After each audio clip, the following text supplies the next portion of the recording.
A failure of dialogue between civilizations, a hate crime, or a rise in ultra-right fanatics in Europe. An Egyptian Muslim woman killed in a German courtroom by a man convicted of insulting her religion. With muted response from European political leaders and media, is Europe capable, through education and legislation, of confining these issues to history? This is Inside Story.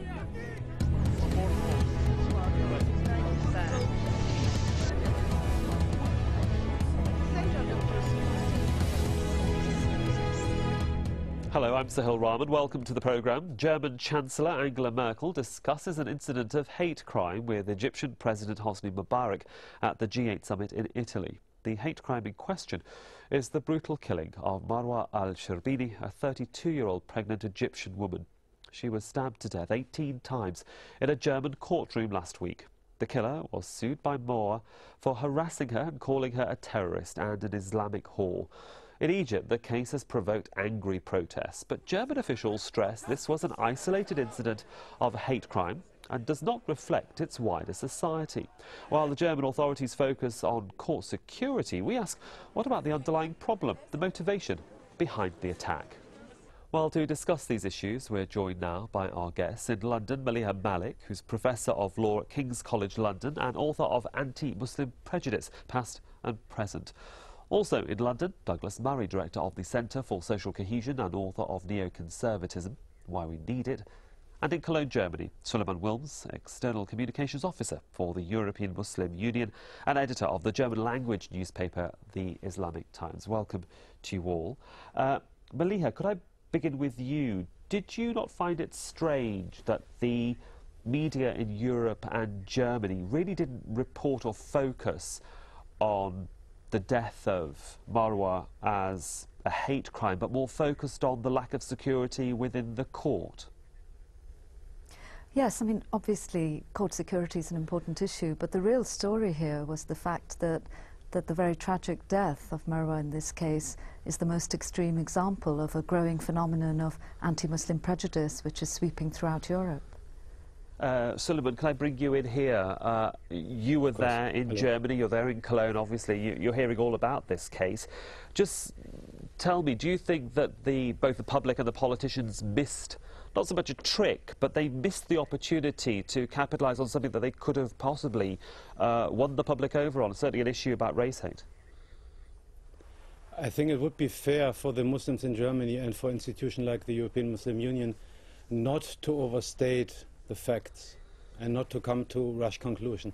First of all, the media picked it up. I mean, there were agency news already on Friday focusing on the point of hate crime and not of security. Since the beginning of the week, the German daily press is full of it. So you should separate it between the media and the politics. And yes, the politics were very slowly. Scandalously slowly, especially in case of the German government. What was the reaction of the public? If you've got a very muted response from your politicians and then a slow but perhaps aggressive stance from the media, I'm quite interested to know what the German public were saying.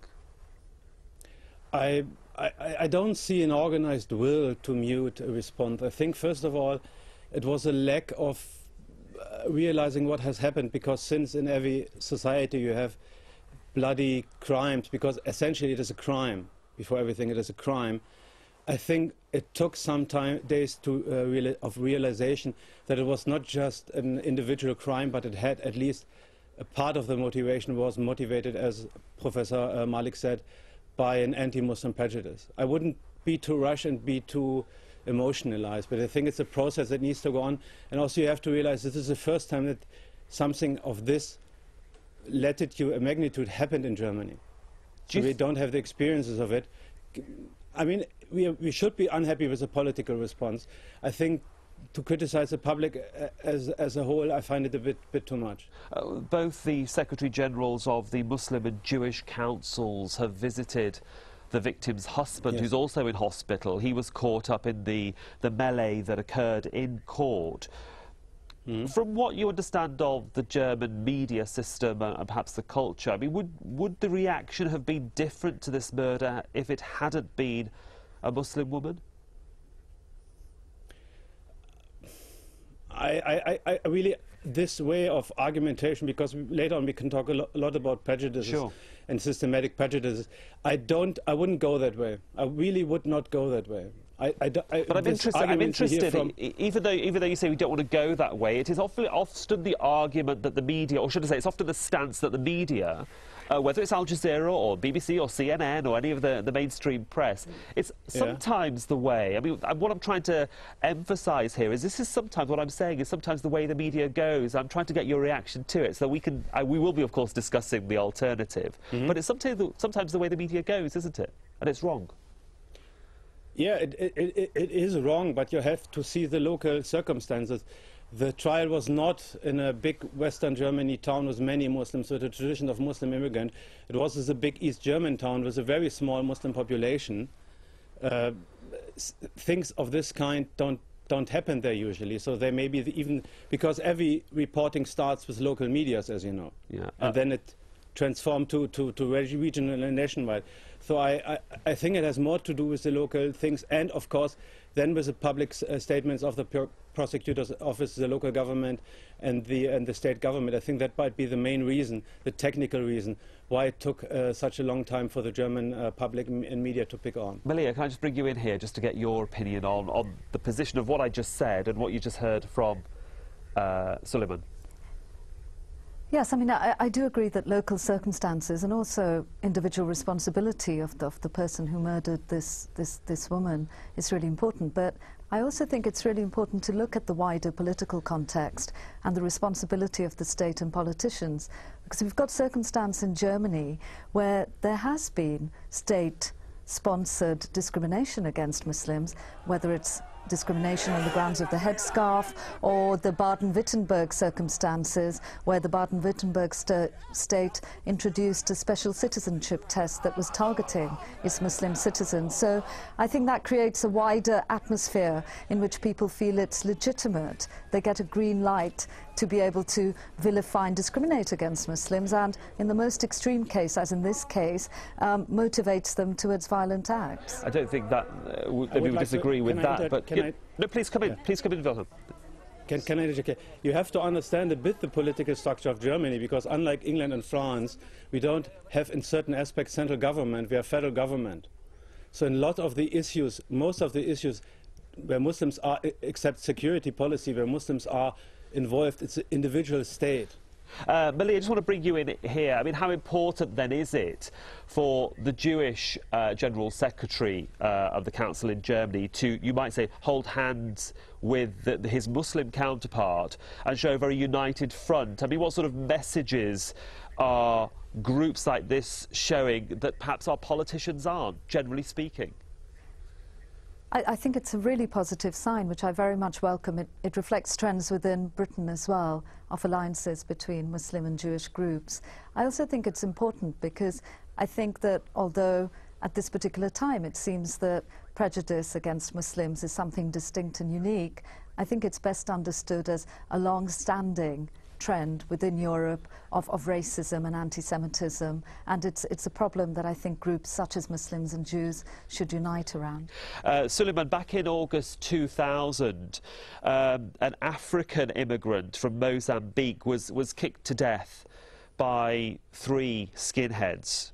One of them got a life sentence. Now the then Chancellor Gerhard Schröder condemned it very, very strongly in no uncertain terms, and yet we get this muted response. I mean, sometimes it's not so much a case of double standards, but as you're saying, the response sometimes from local government and federal government is very different, and we have to get that correct, don't we, as well? Yes, we have to get it going. I mean, there is an underlying political current, and that's basically unlike England, where the majority or nearly all of the Muslims have citizenship. Just a third of all German Muslims have citizenship. So obviously we are not that kind of an important pressure group and power group. Therefore, the politicians don't have to engage as fast and as much as they do with other groups. Well, let's just bring in Douglas Murray here, who's also our guest in London. Racism, Islamophobia, I mean, they all come under the title of hate crimes. Their meaning's all roughly the same, bar the nuances of the English language. But Douglas, you know, why does a crime of hate in Germany perhaps resonate that, well, so much more perhaps than anywhere else in Europe? Well, for obvious historical reasons. Of course, the experience of Germany went through in the 1930s and 1940s and the repercussions that that had elsewhere in the world. I mean, it was at that period perhaps the world learnt most clearly the truth that anti-Semitism is a problem for Jews first, but a problem for everyone along the line. And I'd say that obviously that same truth applies to any violence committed against a minority. It's usually intended to be carried out against one minority first, but it'll come to them all in the end. How much of a problem has this been across Europe? If we looked at Germany, that the fall of the Berlin Wall and the reunification of the country itself did cause its own problems, didn't it? It did, but I mean, Germany's experience and Europe's experience collectively isn't that much different from that of all societies. All societies, sadly, have bigots in them, racists in them, and it's the job of governments and leaders to show the people why the barbaric reactions that we see in very, very few cases are nevertheless something always to be condemned and to be learnt from. Well, if we just hold that thought, I just want to bring in a much wider pan-European view to all of this now, because recently in Europe it's been hit by a wave of hate crimes, many of which have been met by a muted response from the media and government. Now, last month in Northern Ireland, racist gangs attacked Romanian migrants. Fearing for their lives, many were forced to return home. Earlier this month, the Glasgow branch of an Islamic charity was set on fire. The head of the organisation was convinced it was a hate crime. Now, a few days later, British authorities seized from far-right extremists of what is believed to be the largest suspected terrorist arsenal in England since the IRA mainland bombings of the early 1990s. And in the recent European Parliament elections, the continent as a whole witnessed a rise in support for the far-right nationalist parties. This was evident in the Netherlands, Austria, Hungary, Slovakia, Britain and France. Well, let me bring in Maleiha here as well. We're seeing a rise in the right wing across Europe. How concerned should we be, and how concerned do you think governments should be, and are they taking the subject seriously enough? I think it's a matter of great concern. In Britain, there's support, electoral support for the British National Party, and also that there's clear evidence, as the research illustrates, of support for far-right parties in countries like Denmark, Switzerland, Italy, and France is also an example of that. And I think, just to link it up to our earlier discussion, what's really significant about the new political agenda of the far right is that they've shifted the targets of their hate, so that whereas previously they may have focused very much more explicitly on issues of race and particularly on Jews as a target. If you look at the literature of almost all the far-right groups in Europe, they now target, the new targets are now Muslims. You're agreeing with that, Sulaiman, there in Cologne. You want to come in? Yes, I would like to agree, but I would like to avoid a mistake, which is to confine the problem of anti-Muslim resentment to the right. We have now, at least in Germany, across the political agenda, very outspoken anti-Muslim voices, especially coming from the former liberal center of Germany, which is crushing and which is crumbling in itself, missing a vision for the future. And you can read pamphlets and texts from explicit left-wing publicists who sound exactly like right-wing publications. Islam is a barbarian culture. Muslims are dangerous. There is a group description of Muslims. I mean, you see because this is about the mechanism of resentment, and it transcends the old political thinking in right, center, and left. But if we get away from the Muslim issue just for a moment, Sulaiman, as well, which you're absolutely right to say, Douglas, I bring you in here. The whole issue of immigration, forget religion now, the whole issue of immigration has been a hot topic in Europe for the past 20 years. And we've seen mainstream parties in lots of countries, including the UK, for example, and also in Austria, actually take a more right-wing stance, some to the benefit of themselves and some to the detriment. Well, hang on a minute here. You've been throwing around the term right-wing almost as something synonymous with racism. People like myself, who are considered to be on the right of the political spectrum, small c conservatives, abhor and deeply dislike not just the acts of violence of thugs and racists which we condemn, but also the notion that that's somehow right-wing. It isn't. What the BNP in this country represent are a national socialist movement. They are, as it were, the inheritors of a Hitlerian ideology, which we very much hoped had been squashed comprehensively in 1945, but which appears in very small, it has to be said, groups at the moment to continue. But there's nothing, as it were, right-wing about this. And I wasn't trying to infer that. I wasn't trying to infer that in any way either. Well, I think we have to be very careful about the language and terminology we use about this. But secondly, if I may just add, one of your other contributors mentioned agreed with your notion that there is a sort of wave, as you said, of attacks like this. I think we have to be very careful about the language we use in this area. There are incidents which are happening, hateful and disgusting incidents, which so far, at least to my mind, seem to be unrelated to each other. I don't think it's easy to sort of combine the anti-Romanian things in Northern Ireland with, say, this disgusting and awful incident in a courtroom in Germany.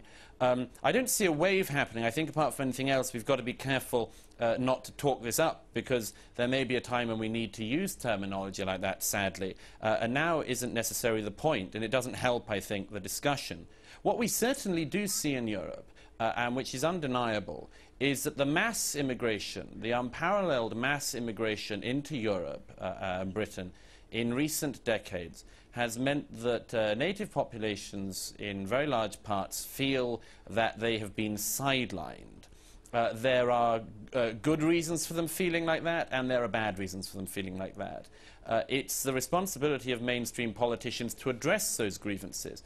And sadly, our mainstream politicians are not addressing those grievances, and are thus leaving the room open for neo-fascists to seize this ground for themselves. Well, could I just then bring in, you say it's up to the politicians to seize the moment. If I just bring in an example of Nicolas Sarkozy, both as Interior Minister talking about Muslims in this particular instance, and also recently the issue about female Muslim attire. Just listen to what he had to say.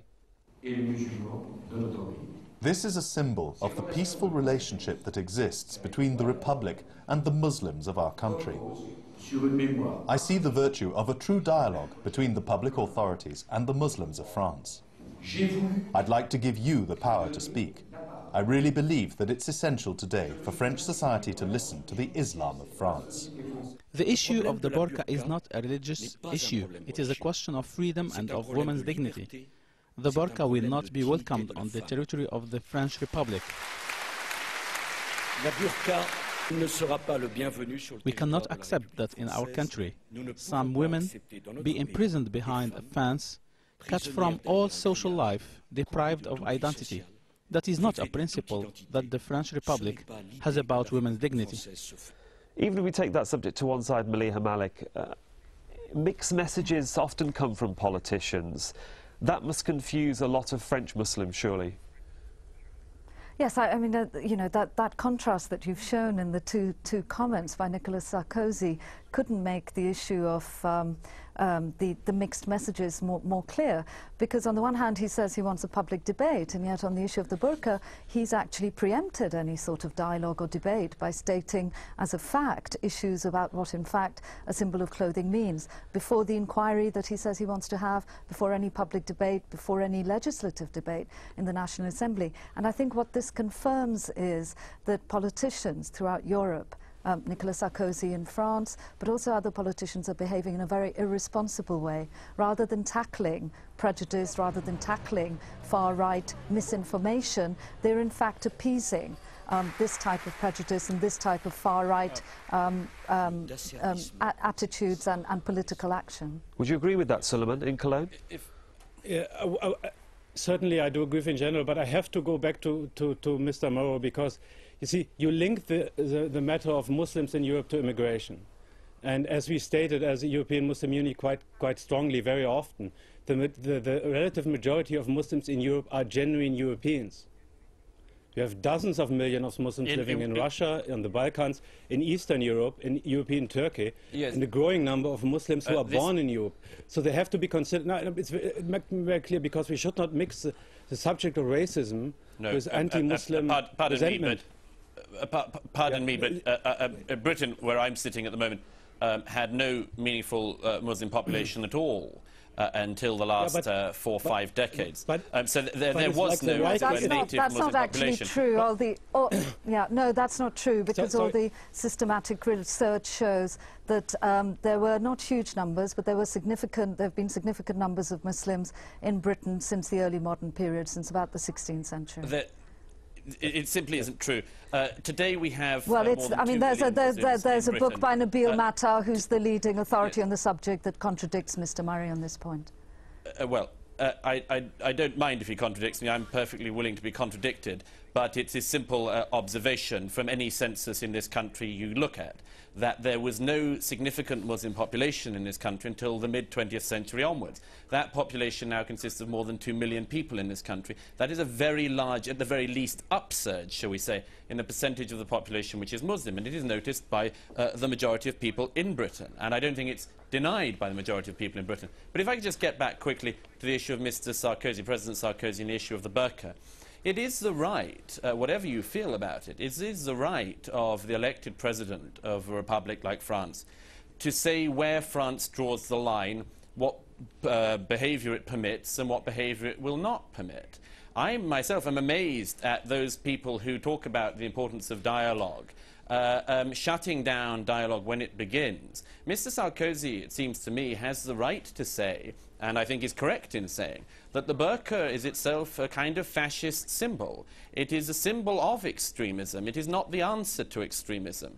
It is an example of religious extremism of the worst kind, an example of oppression, an example of anti-female and indeed anti-male bigotry, which open societies like France and like Britain don't have to tolerate. And I just finished by saying that it is the right of democratically elected leaders to draw lines in the sand. We already in Britain, for instance, and in France, have laws against nudity. You aren't allowed to walk down the street nude just because you think you'd like to. And nor do we have to allow in our societies people to hide themselves throughout their adult lives from their societies. Seems to me that that's the right of the President of the French Republic to make that statement. Mr. Murray, let me just ask Mr. Sulaiman Wilms wants just to come in on a final thought there of what Mr. Murray has just said. Sulaiman, please come in. The point is exactly one of those debates which should catch our attention. The number of women wearing the burqa in Europe is minuscule.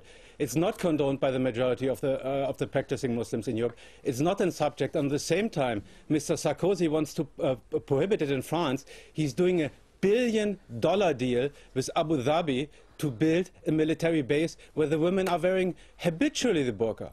I mean, this is exactly the new neoconservative double standards by which you create an enemy in the inside to give social cohesion to a society, while on the outside, on the exterior, you do dealings with exactly those societies where it's completely normal. I mean, it's not an issue for Europe. I just walked to a Muslim quarter in Cologne, the German town with the biggest Muslim and Turkish population in Germany. No woman with burqa, no woman with face covering.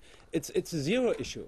It seems that there, for the moment, we do have to leave it. We have run out of time. It's a subject, obviously, that doesn't even get through that 23 minutes that we've just gone through, and I hope we can come back to it again in the future. I'd like to thank all of my guests that have joined me on this edition of Inside Story. Maleiha Malik in London, along with her Douglas Murray, also in London. Thank you very much. And also in Cologne, Sulaiman Wilms.